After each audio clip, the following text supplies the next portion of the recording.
this week, Will Smith says something I always wanted to do to you, and I was just walking across the stage and slap you, motherfucker. What? Not really. Walk around stage and slap? Yeah, I've always wanted to just slap you like Will Smith did to Chris Rock. Like when we've been podcasting before, you were trying to quote him, and you've said stuff across the table, and I've given you that look, and I've really just wanted to slap you. And now I realize that I probably could have done it, and nothing would have happened since, nothing happened to Will. Like air slap, like you're trying to slap the camera. No, I really would have slapped you. Remote. Anyway. Nah, you wouldn't have done it. Yeah, you would have been like, no, it's. Cause you would have realized that it would just do no good. I know. I believe that. It's funny because I know this has been all over the news all week. It's been all over the news all week, and it's Friday, and we're a little tired of hearing about it, but it's hard not to talk about it because it's not the fact that he slapped him, it's just so bizarre. This is Will Smith, a guy that's extremely liked by society, very successful, very funny. People look at him as kind of like an America's Dad type. And it's just like, I'm trying to wrap my head around it. Like, what was going through his mind at that moment that thought, I'm going to get up on national television and slap him? It's just like, that's the weirdest part about it. It just seems like, now none of us obviously know Will Smith in real life, but from what we do know about him, it feels so out of character. And that's just the weirdest thing about it. And a lot of people thought it was fake at first, but it's been confirmed that it wasn't fake. And then he resigned from the Academy today. And I'm just thinking to myself, okay, so there's still no real ramifications for what he did. Does he really give a fuck whether he's a member of the Academy or not? I mean, what's he do, At the end of the day, Will Smith still goes home rich as hell and no consequences for his actions. Just bizarre. Exactly. Right? No other way to put it. But this is Mark, and this is the Rebel Radio Podcast. This is Matt. Long was resetting there. Introduce yourself, Long. Yeah. we did the introduction, Long. You were never mind. But you did restart it. Yeah, you did. No. Okay. He'll be right back after these messages. But yeah, so Long did a weird rewrite back introduction, so I guess he's going to have a poop. And he'll be back in a second. Or maybe just a pee. I don't know.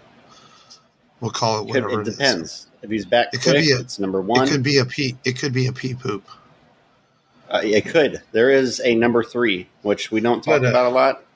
But I want to talk a little bit more about the Will Smith thing, though. It's I thought the joke was funny, first off, regardless of Jada's condition. Because, it's like, sometimes I think there's certain things that you don't joke about. Like, you don't joke about children and cancer.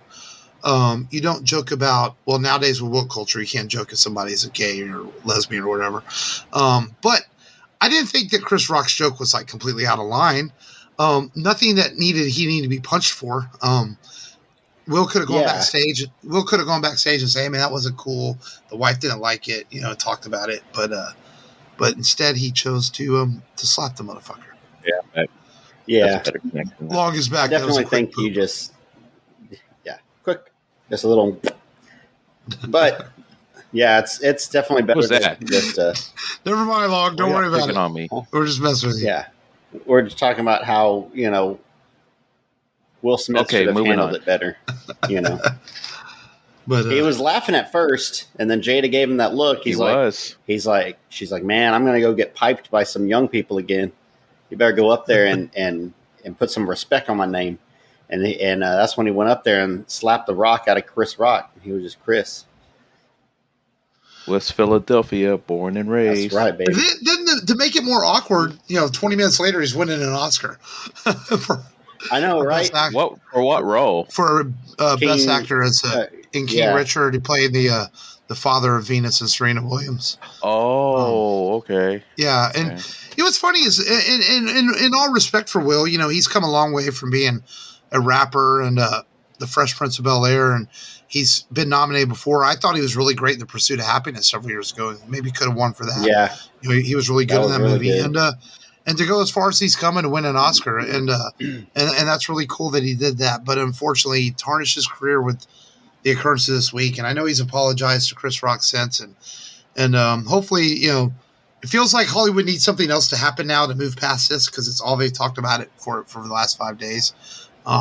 Yeah. And they made it sound like it was the worst thing that ever happened at the Oscars, but I was reading something, and I'm paraphrasing quite a bit here, but it was 1957, maybe 67. Oh, something. the Duke? Yeah, with John Wayne, there was an American Indian. An American Indian was given an award or a speech or something, and she called on Hollywood to give more roles to indigenous people. And John Wayne and another actor yelled racial slurs at her and told her to get off the stage and not to say that stuff on stage. And they had to restrain John Wayne and take him out of the audience. And obviously the media wasn't as big back then, but I looked at that. I think what John Wayne did is maybe far worse than this in some ways, because it just seems very disrespectful to do what he did to that lady at the time, and racist, and whether that kind of language was acceptable at that time or not, it doesn't matter. That was really wrong of what John Wayne did. And, so I don't think this is the worst thing that Hollywood's ever seen.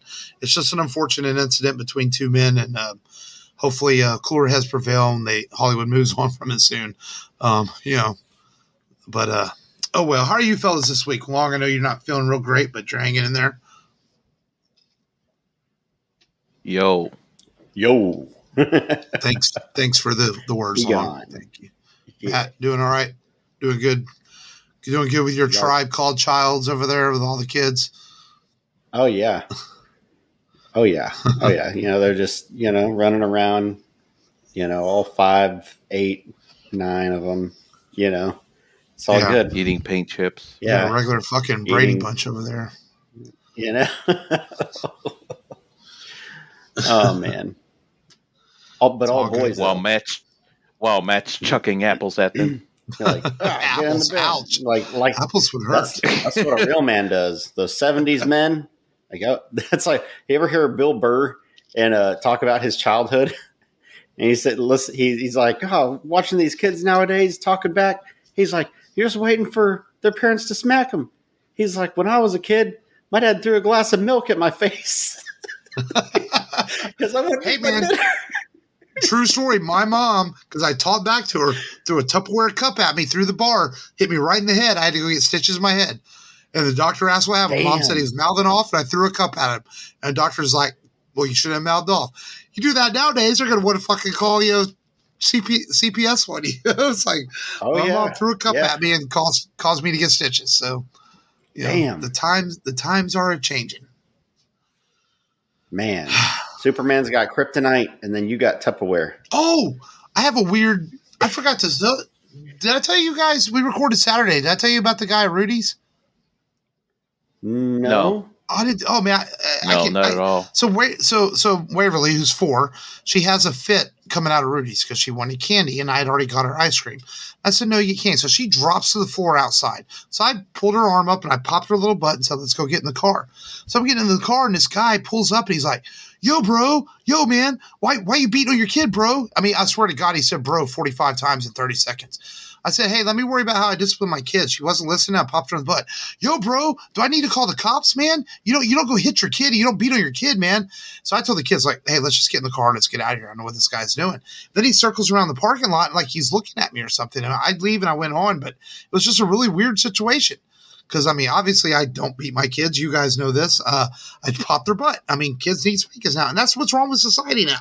Man, people don't want to fucking spank their kids. God damn it. It's okay to pop them on the butt if they're not acting right. And guess what? Waverly straightened up after I did that because she knew Daddy made You didn't threaten to pull him out of the car and spank him like his dad should have? Exactly. Yeah, that's what you should have done. You should have started undoing your belt, popping it. I'll finish what your daddy should have done. He was 23, 24. You should have said, oh, that's nothing. I'm going to bring out the garden hose next. That's right, baby. Oh, yeah. Yeah, it was an awkward business. Just an awkward situation. I was like, it was weird. That is weird. Kind of scary, too. It's like, Yeah, it was a little frightening. That's why I totally. And Michael was like, well, we don't have our seatbelts on. I'm like, just get in the car, put your seatbelts on as we're going. Let's go. I was like, get out of here. It was weird. But anyway, wow. Let's go into download this because and tell people what we watched, stream, checked out this weekend. And I'll go first. And in a situation like that, it makes me wish I was like the character Rip from Yellowstone. Season 4 hit Peacock, so I've been watching it. And Rip is just this character on the show that is no holds barred like that. He's that type, Matt, that would have whipped his belt up and said, "You want me to whoop your ass, motherfucker?" I mean, that's how Rip is. Rip. It's played by Cole Hauser. If you remember Cole Hauser, he was a little skinny kid in Too Fast, Too Furious, and he's come a long way in his acting. And he's in Yellowstone. And he's probably my favorite character on the show. And Rip does not give a fuck. He will do whatever it takes to take care of his business. And sometimes in situations like I was in Saturday, I wish I was like Rip, just not scared of nothing. Nice. And but that's about all I've watched this week. I did watch the first episode of Moon Knight.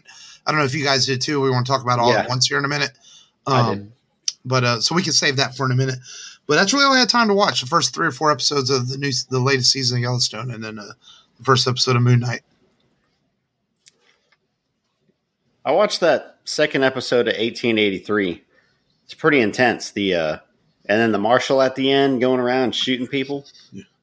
I'm telling you that just killing them. That is 10 of the best episodes of TV you will ever watch. I'm telling you. Yeah. Give it a chance and finish it. It is so good. It's good. The episodes are just so long. They're so long. They're good. Well, and they're dramatic and they're well acted. But, I mean, they're about 45 to 50 minutes each. Yeah. Yeah. But I like it. It's just, I've been spacing it out. So maybe next week I can touch on episode 3. And then, of course, played some Battlefront. And, of course, Moon Knight. And that's really it. I did start playing Zelda on the Switch. I did order Zelda, and I'm not maybe 20 minutes into it. I have no idea what I'm doing. I'll just be honest. I've never played an open world Zelda game before. I'm like, what do I do? I have no clue. I'll figure it out, obviously, but right now I'm completely lost. Welcome to the club, because it was pretty groundbreaking still. Oh yeah, I mean, it looks amazing, and I'll get into it. Don't get me wrong, I love the Zelda games, but as of now, 20 minutes into it, I have no idea what to do. I found an axe and I killed some shit, and that was pretty cool. Otherwise, I don't know what I'm doing. Found an axe and killed some shit. There you go. Yeah, basically. The last Zelda game I played was Ocarina of Time, and I don't need to know another Zelda game because that just is like peak Nintendo for me. I'll never know another Zelda game. I'm going to stay faithful to Ocarina of Time. What do you think, Long? Ocarina of Time is fine for what it is back in the day, but Breath of the Wild just blows it out of the water. Really? Like tenfold. Mm-hmm. Tenfold? Yeah. Yeah. So I've been thinking about there's some deals on Switches out there and thought about it. But yeah, maybe I'll watch some gameplay of Breath of the Wild and see what it's all about. There's what's really cool about Breath of the Wild. It's definitely one of the first games in a long time where you look forward to playing that game because it's such a different world. It just makes you feel so immersed in it because it's like you can go anywhere in the game, and then he's like, hey, I want to go up that cliff, and you can actually go and climb that cliff. It's just like this feels like no restrictions in the game at all. Okay. And there's a physics element to it too. Like, let's say, for example, you chop down a tree, you make some fire, make a campfire, but you have this thing that lets you glide across the field. Yeah. Well, while there's like a burning campfire, you can use that as a kind of a lift with your glider, so you could go up in the air. Nice. Using it's physics based too. Okay. So some people have they chop down trees and they use it as like a little land bridge between cliffs or make a little water bridge. It's that, and that's how good the physics engine is in that game. So it's like, hey, how do I get across there? Well, you could figure it out by little weird, simple solutions like that. That's interesting because you normally wouldn't think about that in a video game. Yeah, just look up YouTube. There's a reason why it won a lot of Game of the Year awards when it came out. A lot of reviews are like 10, masterpiece. Wow, those kind of marks. Yeah. So is the story as good as Ocarina of Time? I mean, the hero of Time story is pretty cool. It's actually more straightforward than Ocarina of Time. So there's no annoying fairy. Oh yeah, say, hey, yeah. Every few seconds, but no, it's definitely has modern storytelling. But Nintendo's not big on storytelling. It's just about the journey, really. Yeah, But I think it has a really good story in it. Okay. I think it's the first Zelda game with voice acting in it too. Oh yeah, so it is. Yeah. But anyhow, I'm curious to hear what you think of it, Mark. Once you delve into it more. Yeah. Yeah, it came in the mail today, so that's why I only got about 20 minutes into it. I just hadn't had time to. I just got it today, so I haven't had time to really get into it yet. Yeah. For me, I haven't done anything except, just Final Fantasy 14. I got some disc plates that came in that I ordered. Give me a moment while I grab them, and you guys can talk amongst yourselves. I'll be right back. Talk disc amongst plates. Ourselves. But if I talk to myself, what happens if myself answers? Then there's two people in there? Oh. What is a disc plate? Yeah. I don't even know. I wonder what that is. Excuse me. Is it like an LP? I don't know. That's what I was thinking, like an LP. So I don't know if you could see this. I brightened up the light, and I got this metal poster. I don't know if you can see it. And it's a Raven? It's a Final Fantasy end boss. Oh, okay. And it's a metal poster, right? Yeah. It's a metallic poster, and it has magnets. So I stick two magnets on the wall, and then I just clip it on. Oh, nice. By magnet. Yeah, it's kind of hard to tell, but it's a really beautiful print. But I need to put that up tomorrow. And I got one more. Hold on. Man, I haven't played Final Fantasy since, I think I played 8. That's the one with the soccer game in there. And then I played 7 before that. I may have played 9 or 10. I don't know. I remember playing some of 7, but that's about it. Yeah.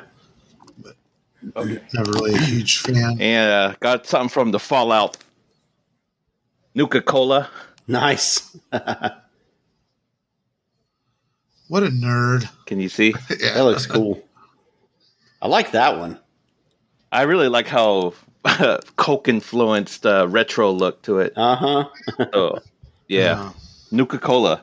It's very close to actual Coca-Cola because they'll give you cancer and radiation sickness. That's right. Damn. Dude, I have Fallout 4 on my PS4, and I bought it when it was real cheap, like $7 on the Wonder sales. I played it, and like about an hour into it, and it's so hard. It's like I don't think I ever went back. Like Fallout New Vegas, Fallout New Vegas never wasn't that hard, but for some reason I felt 4. I was like, this is too difficult. I don't know. Well, nobody likes Boston anyway, so that's the setting. Yeah. I can understand. New Vegas is Fallout New Vegas. It is a really good game. It's just mired in game-breaking bugs, but a lot get of bugs past those somehow. Yeah. I love the setting of Fallout New Vegas. You know. So you didn't get a chance. True. You didn't get a chance to watch Moon Knight yet, Long? No, I don't know. I know everyone's hyping it up, but I have. no interest in Moon Knight personally. Well, I mean, there's not a whole lot to really spoil in the first episode, so it's hard to say we'll stay spoiler free. But I'd rather watch Moon Knight than Morbius. I could tell you that. But I tell you what, if I have to say anything about watching Moon Knight, it's worth it just for Oscar Isaac. He acts his ass off in it. That's for damn sure. He's doing some heavy lifting with the acting. I mean, this is some really good Oscar Isaac, and the last 5 minutes of the episode was enough to pull me in to say, okay, I got to see where this goes, because it's one of those you have no idea what's going on for pretty much the whole hour of it, and you still don't by the time the episode is over. But they do enough in those last 5 minutes that you're like, okay, I'm hooked. I actually really liked it more than I thought I would. So I kind of looking forward to see where else they go with it. What did you think about it, Matt? I liked Oscar Isaac in Ex Machina. I always felt like that was maybe his strongest performance. But this one, just what he has to do, and the character he has to play, I think it's better than his performance in Ex Machina. Mm-hmm. It's funny because I saw Ex Machina and I just don't remember it. I don't know why that movie. I don't know why I don't retain that movie. I remember kind of liking it and stuff. I need to go back and watch it. Yeah, it's because you treat it like a comedy. Oh no! I think it might be one of those. I think I just watched. I think it's more likely I just watched it late at night and thought, "Oh, that was cool," and just didn't retain it. Yeah, that's fair. I like the Night at the Museum. Moon Knight memes out there. I saw in one group. I thought that was funny. But yeah, I mean, overall, it's cool though. Ethan Hawke's character is kind of creepy. Well, did you read the story about how that came about? Him and Oscar are neighbors. They live in the same neighborhood, like 2 houses down from each other. And they were out talking, and Oscar's like, "Hey, I'm working on this project. What are you doing right now?" And Ethan's like, "Nothing really, man." And he's like, "Let me make a phone call." And he said, "Hey, you want to do the show with me?" And Ethan's like, "Sure." That's how he got the job, just by talking to his neighbor. He invited him to come do the show. Because Ethan was like not busy anyway. And he's I remember freaking Ethan Hawke talking shit about superhero shit, a year ago. Well, yeah, but him not interested in doing those. But that was part of the talk too. Oscar told him like, this is really different than all the other stuff, and Ethan read the script and he liked the fact that it was different from some of the other Marvel stuff. So wasn't he the bad guy in Blade? No, that was Steven Dorff was the bad guy in Blade. That's right. So. Yeah, Ethan did all those weird indie films and shit. So, yeah, I liked him in Training Day. Yeah, I don't know. Training Day is all right. I've always felt Training Day is one of those very overhyped movies. I think it's okay. Okay, it's all right. I think Denzel has had better performances he should have won an Oscar for than that movie. I think that movie's okay. Matt, why would you like a movie that paints cops in a bad light? Undercover narcotics cops. Yeah. And Ethan, have you ever seen Narc? As a straight cop. Narc? No. Yeah, from the guy who directed Smoking Aces last week. Go watch Narc. That's a good That's a good movie about narcotic cops. I didn't know there was a movie called Narc. Yeah, it stars. I can't think. The guy Jason Patrick is in it, and I think it's someone else. But yeah, it's a pretty good movie. Okay. So, all right. Well, let's get today's featured film as we start our roll of 4 comedy movies here this month. So I can satisfy Long and Matt's boner hungers for comedies, and I don't have to fucking hear them bitch anymore. I gotta give you fellas shit because you're my best friends. And, and if I don't give y'all shit, y'all don't know. Oh, yeah. Y'all don't know I love y'all. That's great. And so, would you expect anything? You'll never hear the end of it. Even if you give us this month, you'll never hear the end of it. Would you expect to hear anything else from me? Okay. But to kick it off, it's an appropriate movie after the baseball lockout. Opening day got pushed back next week to April 7th. So this is kind of an appropriate movie to start our comedy month at the kickoff of baseball season. And that is Major League, starring Charlie Sheen and Dennis Haysbert and a host of other actors. And Wesley Snipes in one of his early roles in a very, very 80s style comedy. And basically I guess I can summarize. Basically, to summarize this movie is the new owner of the Cleveland Indians, she wants to move the team to Miami because she hates living in the dump that is Cleveland. So she sets the team up with a bunch of has-beens and leftover players and losers so that attendance can be so low that Major League Baseball will allow her to move the team to Miami. But it backfires on her. This team comes together and starts winning games and despite her because all she does is piss them off. And they find a way to win their division pennant and go to the playoffs. And it's a host of it's kind of a straight comedy. It's one of those comedies that the jokes happen, but like sometimes you watch like Dumb and Dumber, right? And it's a comedy. The actors are being silly. They're expecting the audience to laugh. I didn't realize it's been a while since I watched Major League. It's very much a straight comedy. The jokes just sort of happen and the actors don't react, but you're supposed to laugh as an audience. Does that make sense? What I mean by that? It's not like they take time to make sure you can. Yeah, it's a very straight played comedy. Yeah. Even the way the great Bob Uecker delivers his lines, he just delivers them, and you're like, "Oh, that's funny," and I think that's what's fun about this movie. And I said at the preview at the end of last week's episode that I remember watching this growing up a lot of times on edited television, and I didn't realize how much language is in this movie. Like, there's a lot of F-bombs in it, and it never occurred to me. It never occurred to me because I always watched it on edited TV. And it's cool and all. Yeah, I don't care. I'm not a prude by any means. But I was like, wow, there's a lot of F words in this movie. And it's also, it's pretty well acted for a comedy. I was like, man, Charlie Sheen's really kicking ass and acting well. And so is Corbin Benson. Is that his last name? Dennis Haysbert is great in it as Jabu.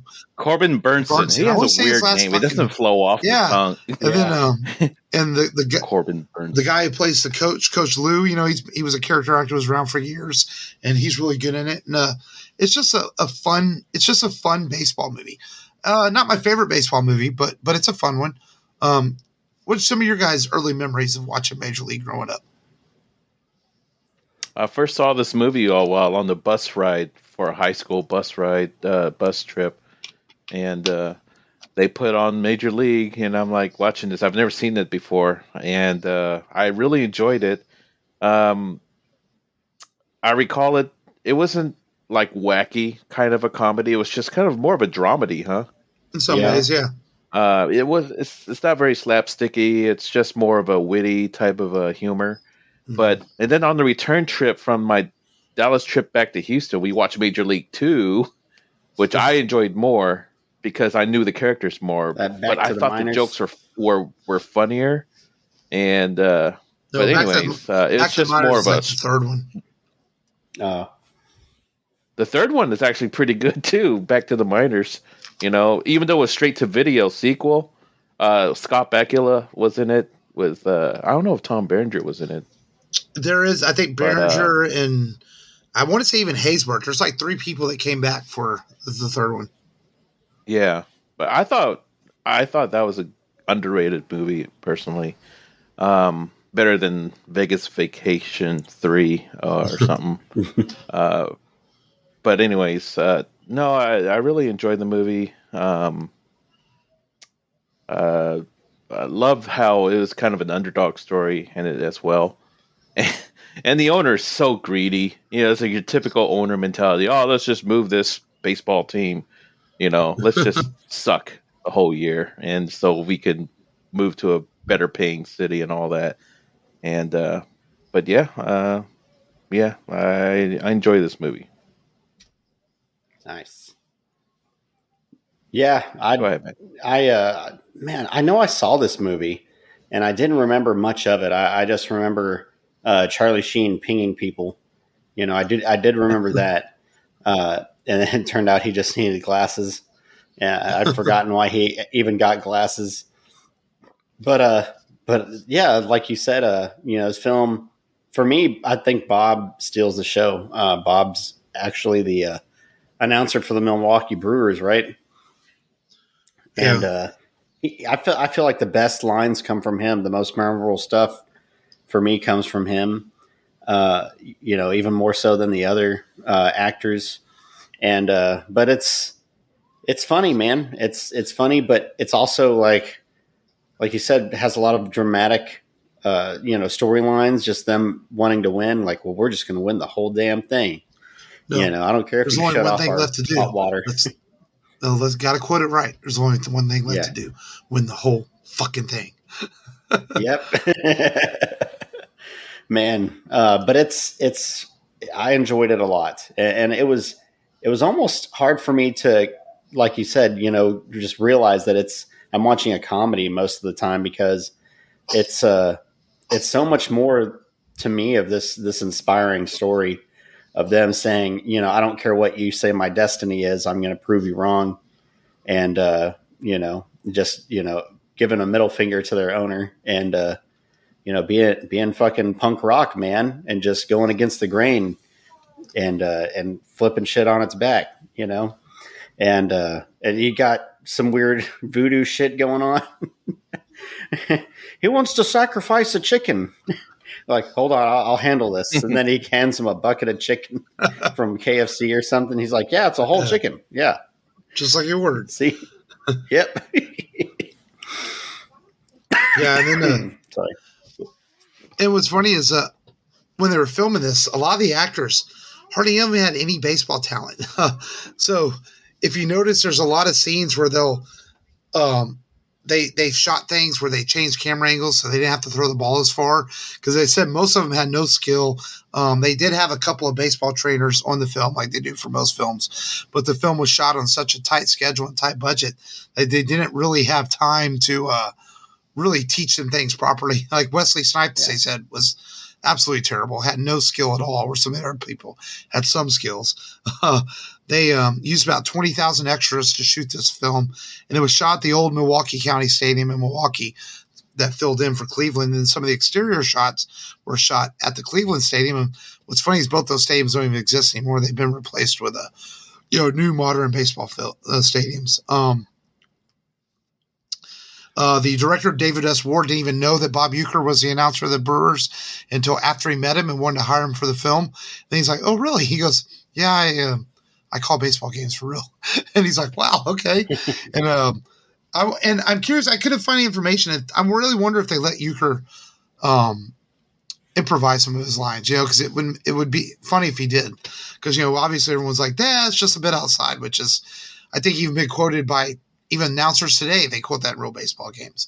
I like the part where he kind of cusses and says, oh, nobody's listening anyway. He's like, you can't say goddamn on the air. Like, you can't say that on air. No one's listening anyways. And the funny thing, go ahead, Matt. When people are taking the field, and he's like, and the crowd goes wild, and he's trying to make the crowd noise. And what's funny is art very much imitates life. The Cleveland Indians weren't very good during this era of baseball.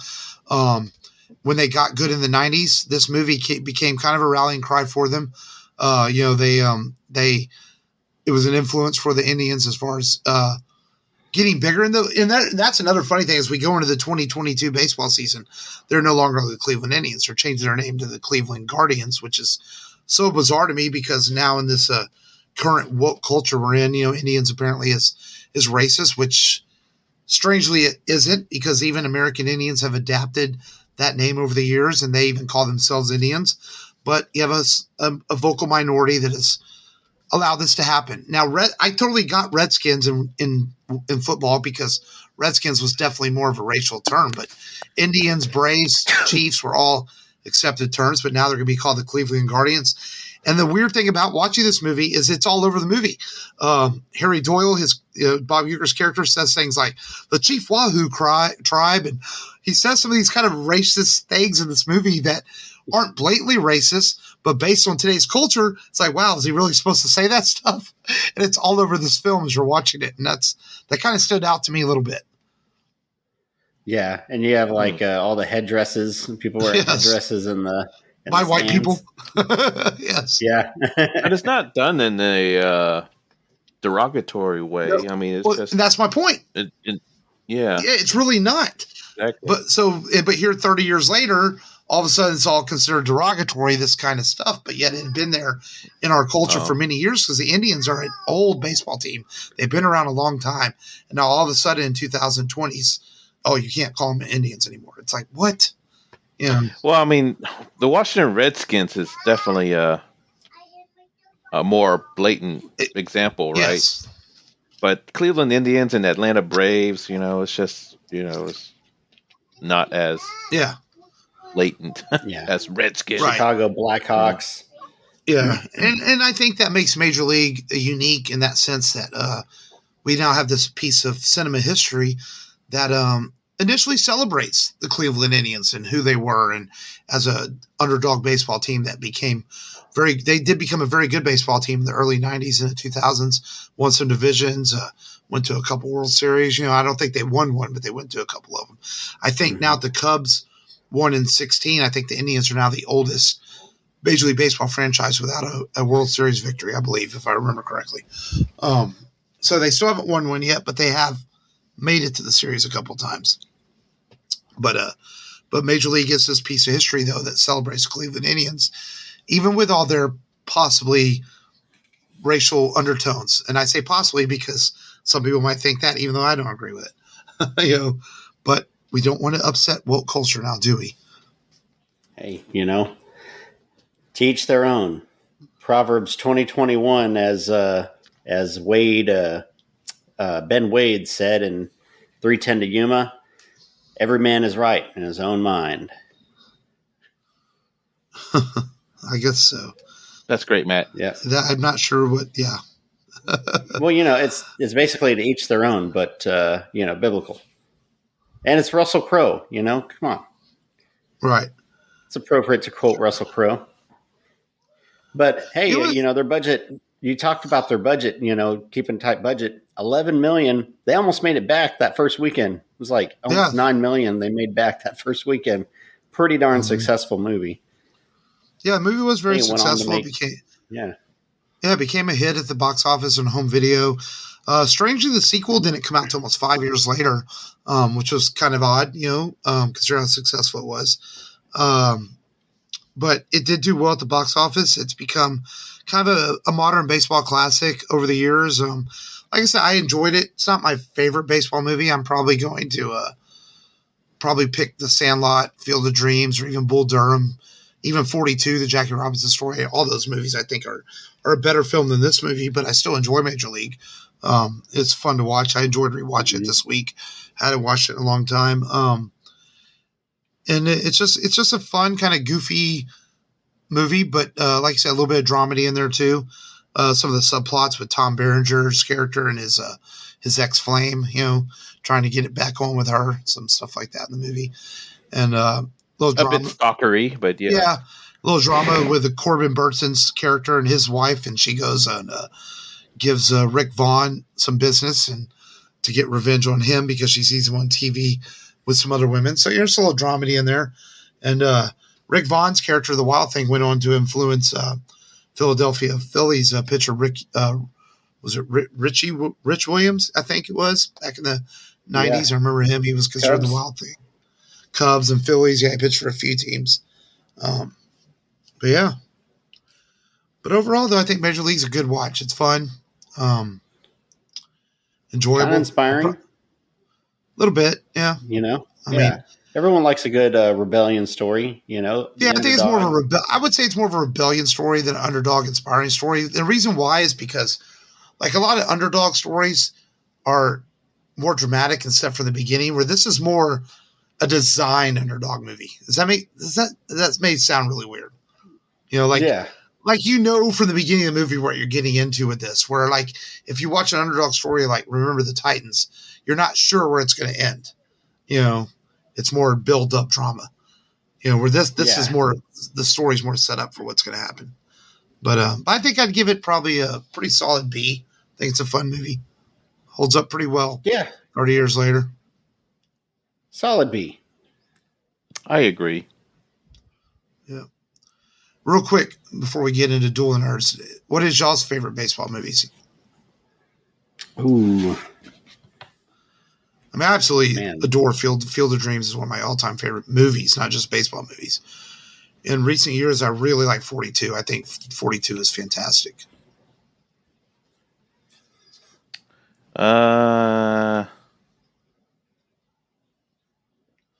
And if I had a guilty pleasure, it'd be For Love of the Game, which is also another Kevin Costner film. But I really like For Love of the Game. I know it's kind of a romantic film, but I like the baseball stuff in For Love of the Game. I think it's really good. Really good.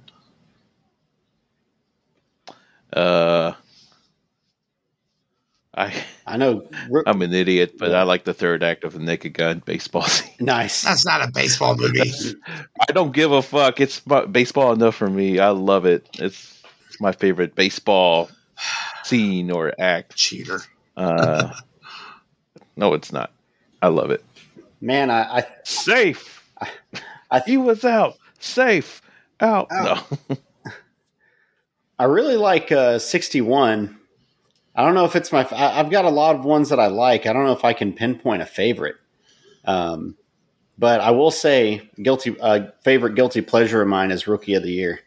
I know it's maybe cheesy nowadays, but I always thought the one with the kid with the super pitching arm. Yeah, his tendons get twisted up too tight, and he can throw like 100 mile an hour fastballs, and he gets signed by the Cubs, right? And you got that guy that's managing him. He keeps stuffing his face with gum. And I do like 61. I think 61 is really good. Yeah. Is that the one directed by Billy Crystal? Yeah. That was really good. There was another really good HBO movie that I don't know if it's on HBO Max or not. I have to look. With Delroy Lindro, and it's Soul of the Game about the Negro Leagues. It pre-cursed 61.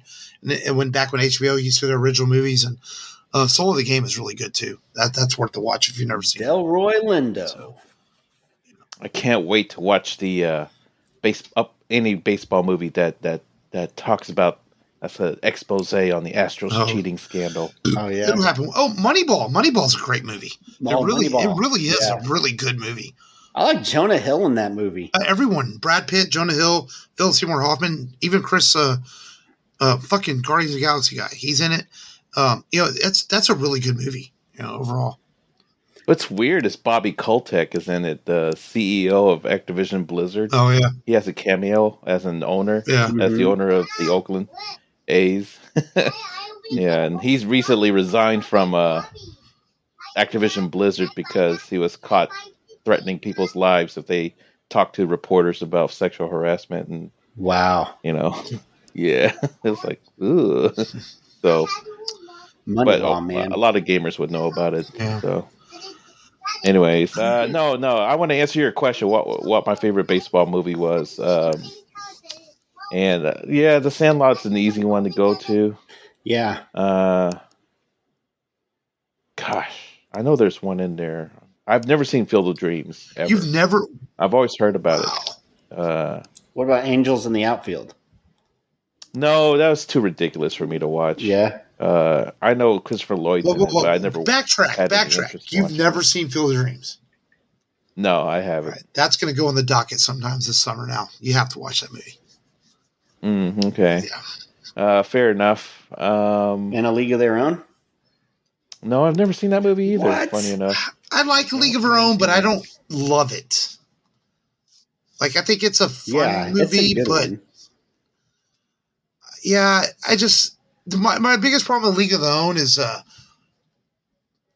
not a hardcore history buff. I know they change things in movies, but there's a lot they change in that movie, and it's just kind of they almost changed too much for me to really enjoy it. I know it sounds kind of a silly reason, but I wish it would have stayed a little closer to the actual history. So I really enjoyed The Rookie starring Dennis Quaid. That's a good movie too. I really enjoyed that one. Yeah. Hardball. The Rookie. No. And The Rookie is really close to history because Jack Morris was able to what's the word I'm looking for? It's based on his life to help make the movie. So it became pretty close to things that happened since he was a And it you know what the word I'm looking for? Consultant on the film. There you go. So But Rookie, that's a good choice. All right. Well. Yeah, The Rookie. That's a good one. I hope we didn't irritate your friend that listens to the show, Matt, with too much baseball talk. I'm not going to live that one. I'm not going to let that one go, man. I'm not going to let it go. No. I love baseball. So I have already forgotten about the whole thing. See. Was it the guy who complained that you were cursing a lot, or no? This is a female friend of Matt's. But remember, I said earlier in the show I'm a Leo. I don't like. I hold grudges, man. So not letting it go. She owes me an apology. No, I'm just kidding. I don't even know who she is. Thank you for listening to the show, whoever you are. I do appreciate it. If she made it that far, she might have turned it off already. Anyway, let's get into some Duel of the Nerds. After Matt pulled off a couple of victories in a row here, he's probably feeling like his dick is hanging 10 inches and shit, but we'll let him have his moment in the sun. Long, you were the host today. You were the host today because you were last week's loser, so you got to pick the topic. So go ahead and introduce it, man. Okay. We're always picking pop culture stuff to debate. And it's like I want to go off the beaten path a little bit. And I'm doing... I decided to pick a topic of food. And it's a classic one. Hamburgers versus pizza. And... even though I threw out that topic, I don't remember who got what side. You gave Matt pizza. Who had the hamburger side? Yeah. Okay. Matt has pizza and Mark has hamburgers. So since Matt won last week, Matt, you get to decide if you go last or first. I'm gonna let Mark go second. I'm gonna go first. That's fine, because I need to get my voice a break for a second. Mark will have the last. Okay. Yeah. Let me see. I'm not strict on the time limit, so just give your points, and then let me see. It's 3 minutes each, right? You have to be strict with Matt. Just in case, because I know Matt likes to ramble. Keep going and going. I'm going to time myself, too. Yeah. Blah, blah, blah, yaggity schmaggity. All right. And we're going. Okay. So, pizza. You can have it at any time of the day. That's how awesome pizza is. You can wake up, you can reheat pizza in the morning. It's breakfast, it's lunch, it's dinner, baby. It's fucking IHOP, basically. So you got the International House of Pizza when you order from any pizza place into your own home, whether it's Hungry Howie's or whatever. And not only that, being a pizza guy is like the coolest job. I mean, there's certain movies out there we don't cover on the show. You show up with pizza, you're going to get some action, all right? No one shows up with hamburgers, and gets met with Riley Reid at the door. It just doesn't happen. And then not only that, Spider-Man was a pizza delivery guy, and Spider-Man 2, one of the best, comic book movies ever. I mean, that has to speak for something. On top of that, pizza fuels the fucking Ninja Turtles. All right. And they collaborated with Batman. So if those guys are cool enough to hang with the Bat while eating pizza, that means something too. Because, they don't eat burgers. Burgers. They're just going to bloat them, slow them down. Pizza, baby. Pizza slices because they're ninjas. Slice. And not only that, Arnold Schwarzenegger decided pizzas over burgers whenever he bought pizza for veterans this last Veterans Day. Because he said he wanted to do something meaningful according to his quote. So he bought pizzas for the veterans. So pizza more meaningful to the people who put their lives on the line for this country. Not burgers, not a burger in sight. Who cares about burgers? Give them to the Hamburglar or whatever. They don't count. They don't have a say. And then lastly, Stallone in Cobra.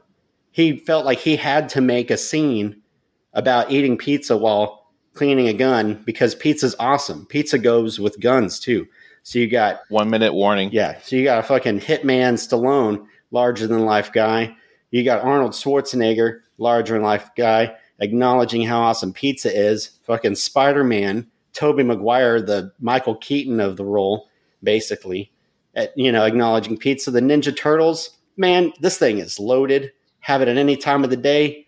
Pizza, baby, number one. Okay. You're good? Good. Okay. All right, Mark. Do your thing. Well, first off, I'm going to strike right back at him with saying Great job at telling us everyone eats pizza. Everyone knows that. Everyone eats fucking pizza. But you didn't tell us why pizzas were good or what you could do with pizzas. All you did was say everyone eats it. Okay, so what? Everyone eats pizza. We know this, all right? As far as pizzas being eaten every time of the day, you can eat hamburgers every time of the day. A hamburger is defined by 2 pieces of bread and meat. People eat breakfast sandwiches with meat in them. They eat eggs on them in the morning. They eat them for lunch, eat them for dinner. You can put all kinds of shit on burgers. You can make a fucking jalapeno burger, a mushroom burger, a nacho cheeseburger, a breakfast burger. And I just, and that's why people eat burgers all the time. And you want to talk pop culture references. I mean, Samuel L. Jackson, who is the baddest motherfucker on this planet, has the greatest hamburger scene in all of cinema with the Kahuna burger in Pulp Fiction. There is not a movie out there you can throw at me that's better than that scene with pizza. And that's just a fact. Everyone knows that. Harold and Kumar searched for burgers in White Castle, which we'll be covering that film in a couple of weeks. That's a great movie. Dumb and Dumber's Dante's Inferno burger. How could you forget that in a month we're doing comedy? Whenever he eats the burger and he's about to blow up, it's a hilarious scene. And it's all because of a hamburger. But yeah, that's great. Everyone eats pizza. Everyone eats burgers too. But why are burgers better than pizza? Because you literally can do anything with a burger. You can put all kinds of good stuff on them. You can have them show up in movie scenes. How can we forget the Simpsons Krusty Burgers? One of the biggest pop culture burger places of all time. I might even dare say bigger and more popular than the Ninja Turtles eating pizza. I know that's some challenging, brave words to say that, but it's possible because the Krusty Burger is huge. Okay. I'm trying to think what else. Oh, there's movies named after pizza, after burgers. Good Burger, home of the Good Burger. Welcome to the Good Burger.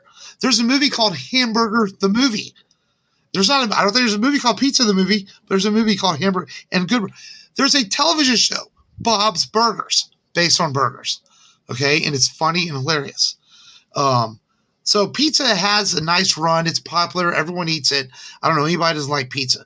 But 45 seconds. Other than the Ninja Turtles, I just don't see the pop culture impact that pizza tried to have that you brought into this. I mean, Pulp Fiction alone, I think, basically negates any pizza reference ever in film because Samuel L. Jackson was going to kill that motherfucker over a Big Kahuna burger. And then my friend, one of my favorite directors, Kevin Smith. How can we forget about Movies Burgers in his films? Even Kevin was smart enough to bring in burgers into his films over pizza because he knows people like burgers. And especially like if they get stoned and they want to eat a hamburger, like in his movies. Okay. All right, Matt. How long's the rebuttal? 1 minute? 1 minute. Okay, Matt. Yeah. Go ahead with your rebuttal. Those are some nice moments in, TV movie history of people eating burgers. But we all know why you like burgers, and it's because it's meat in between 2 buns. But let's not touch on that subject, that you like meat in between buns. But Pizza Man, all right? Fucking Arnold and Stallone are behind pizza. They're not behind burgers. If they go for meat, they talk about steak. All right, burgers, it's ground up. It's what's left over after the ribeye's done. It's leftovers, man. So don't brag about, get all high and mighty on your leftovers. Pizza is where it's at. It's more versatile. You can't have a burger for breakfast. No one does that. Are you a caveman? Pizza Man, all the time. Going to CC's, $2.99, $2.99. Boom. That's all I got. Okay. All right. First off, Mike, do you have any rebuttal? Yes. First off, you want to low blow me. Starting now. You want to low blow me with a gay joke. That's fucked up. 2, you want to bring up porn movies where people have their dicks and pizzas. That's not even real. Okay, at least I brought up real movie pop culture references. 2, hamburgers are not leftover meat. Maybe in China or some shit, but not real hamburgers, okay? So don't bring up the porn. Not even real. At least my movie references are real. 2, you went on again about how everyone eats pizza all the time. So what? We know that. But why is pizza good? You not once told us why pizza was better than a hamburger. Hamburgers are juicy, they're tasty, they're mouth-watering. And yeah, maybe people do like a piece of meat between their buns, okay? But it's fucking good. All right? And that's all that matters. And save that clip. And before I finish my rebuttal, you want to throw out Stallone and Arnold? They ran Planet Hollywood that served fucking hamburgers and not pizza for many years, okay? bam, take your Stallone pizza, shove it up your ass. Oh my gosh! All right, 1 minute is up.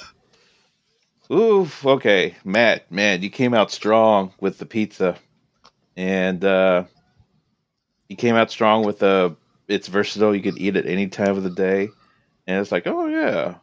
But you didn't mention if you could eat it cold either.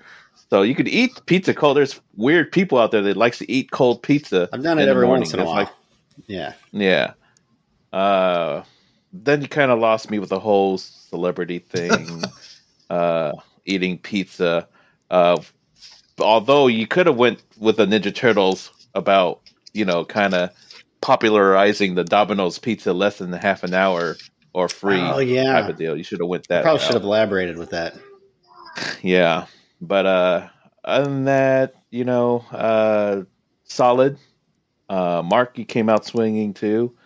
You kind of had to rebut Matt on the whole pop culture thing as well. Although I was a little disappointed that you didn't mention. Okay, I have to apologize first off. Mark, when you gave your rebuttals, I only really heard a third of what you're saying because your signal kept breaking. So I just kept nodding and pretending I heard everything. Damn. That's some good shit in there too, man. I know.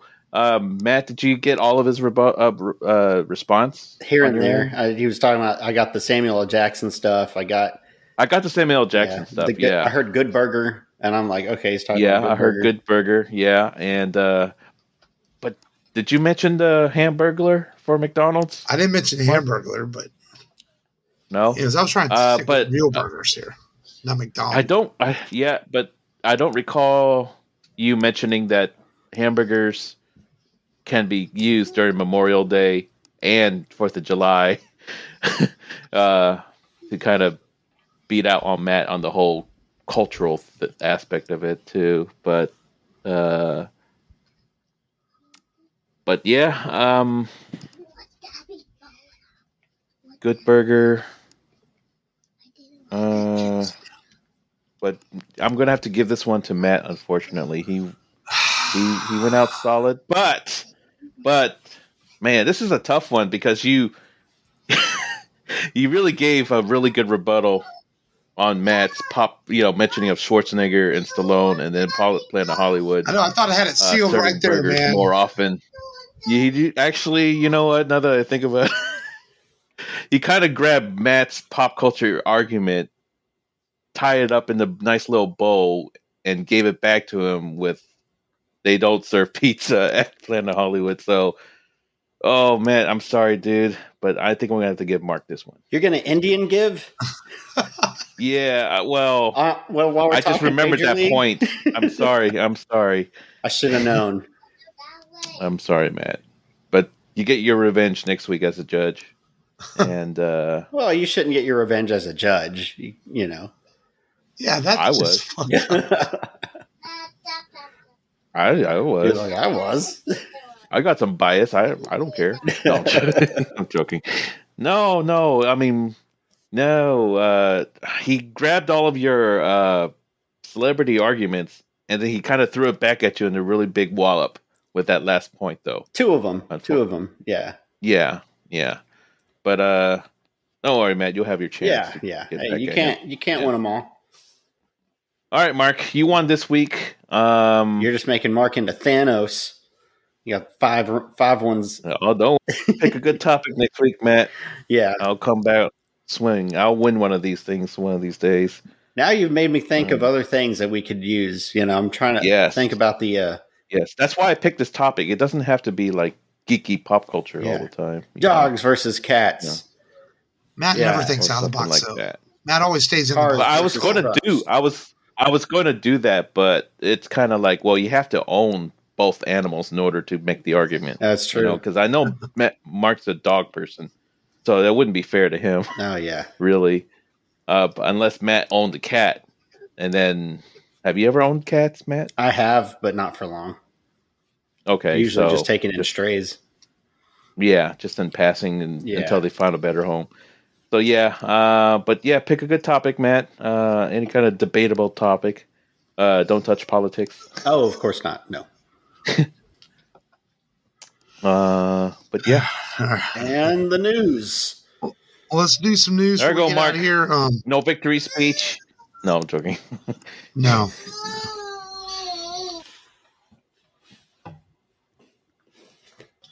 4-year-old over there being grumpy. Hold on. Okay. 4-year-old problems, man. What are you doing, bro? Stop beating on your kids, bro. Bro. Man.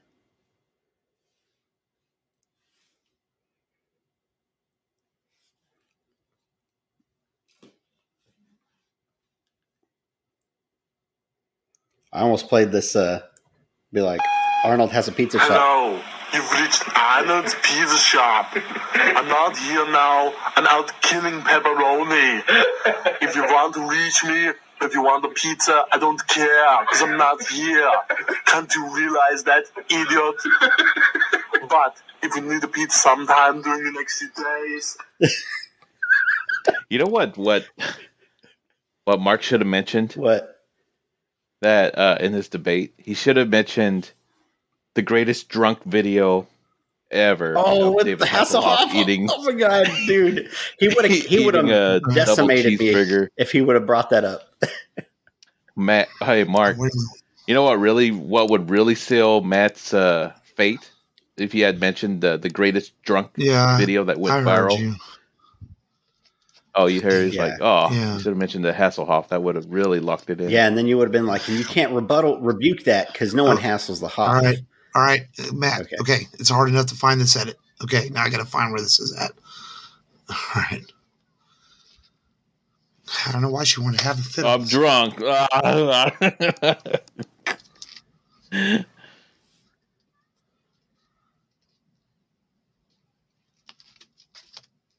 All right, well, let's do some news before we get out of here. We just mentioned Planet Hollywood, which was, of course, founded with Arnold Schwarzenegger. It's was it Stallone and Bruce Willis? Yeah, a couple other investors. We got some sad news this week. As Bruce Willis is going to step away / retire from acting after a diagnosis of a I don't want to say the name of it wrong. Where he's not going to be able to deliver speech properly and remember things. Apparently, there's been a lot of reports on him on sets the last year or so where he's had to have an earpiece where lines are read to him so he can read them back. So this has been something he's been struggling with for a little bit. And it's, you hate to see the good ones go out that way, not on their terms. From what I was reading, that they did not report on, that there is possible good diagnosis that he could, sometimes people can come out of it and they learn to live with it. And maybe he could act again, but he is 67. So chances are he's going to retire and go off into the sunset. And we didn't do this on purpose, but at the end of April, when we finish Comedy Month, we are covering Die Hard 2, which feels kind of appropriate now with this happening with Bruce. But it's a shame. Yeah, man. I mean, he was that action star that, wasn't he wasn't like, the buff action star like your Stallones, your Lundgren, your Schwarzenegger. He did it all while looking like your dad. I think we talked about that when we covered the first Die Hard. And, he didn't have the look, but he had the attitude, man. He was very much an action star in that sense.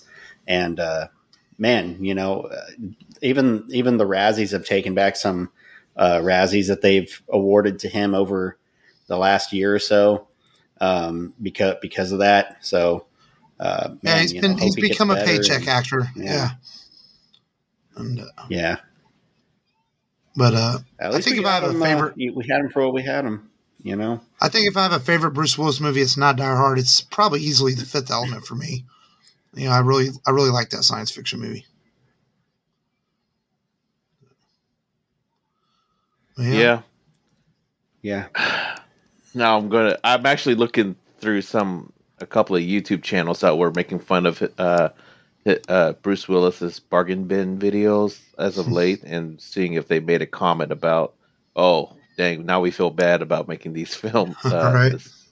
our commentary. Mm-hmm. I know you mentioned that Kevin Smith actually apologized today too after hearing about it. Yeah, like he feels bad. Well, him and Kevin have since made amends over the years, but Kevin said he feels bad that he ever said anything about him, and that's good though. It seems despite the rumors of Bruce being hard to work with on set, it comes across that he's very much respected and liked throughout Hollywood, and the tributes have come.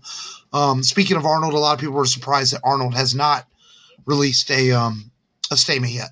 But I was also reading that Arnold's doing something, so he's very busy. Maybe he just hasn't had time to sit down and I don't know if he's shooting a movie or something, but maybe he just hasn't had time to shoot a message out to his friend yet. I'm sure he will. I would have no doubt that Arnold's going to do it eventually. So, actually, Obi-Wan Kenobi, we're going to have to wait a couple more days. They announced this week instead of May 25th, it will be out May 27th, and 2 episodes that day. Ewan McGregor himself made the announcement, so we'll get 2 episodes instead of 1. And that's a big, important day for the show, too. We're going to be recording our 300th episode that weekend, the weekend that Obi-Wan Kenobi comes out. So very much looking forward to that. So at least we don't have to wait very long, just a couple days. It just felt really appropriate that it was coming out on the anniversary that Star Wars came out. And now it's a couple days later. I wonder why they did that. I don't know.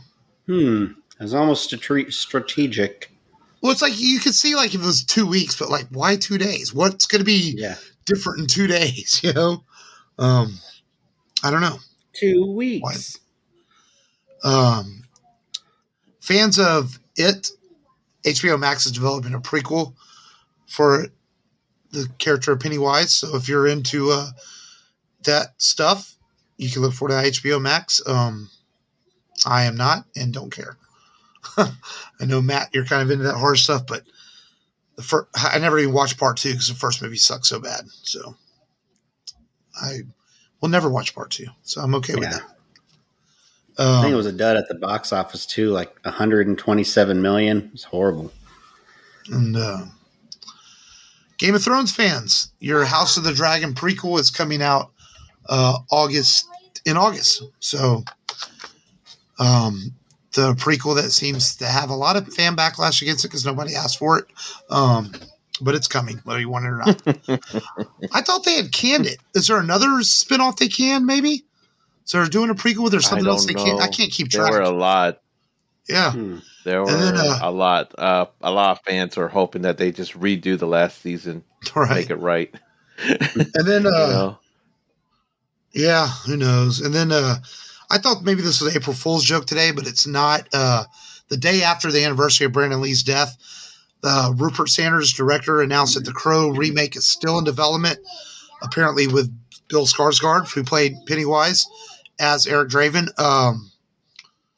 Again, this is something they've been trying to remake for 20 years now, and it's just like, let it go. It just, I was, a couple years ago. In the 90s. A couple years ago when James O'Barr was behind the remake still, and he was kind of hyping it up with being hyperkinetic and hyper-realistic, closer to the comics. I like some of those ideas, but now that James O'Barr seems to back out again, it's just like, stop trying to do this. Leave Brandon Lee's movie alone. So we don't need it.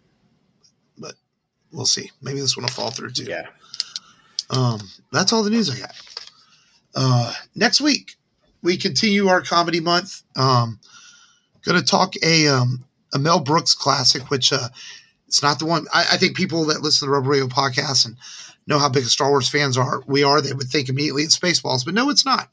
We're going to do Robin Hood Men in Tights.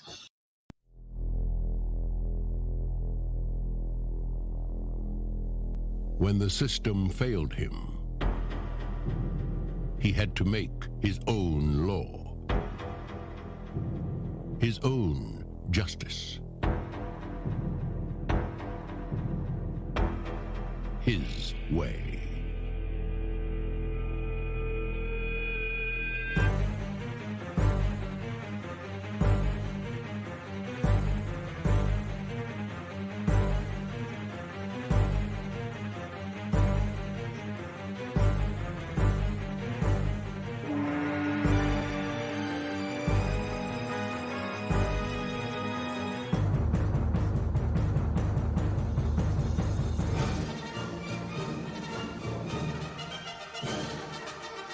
20th Century Fox presents Robin Hood, Men in Tights, a Mel Brooks film. Yes!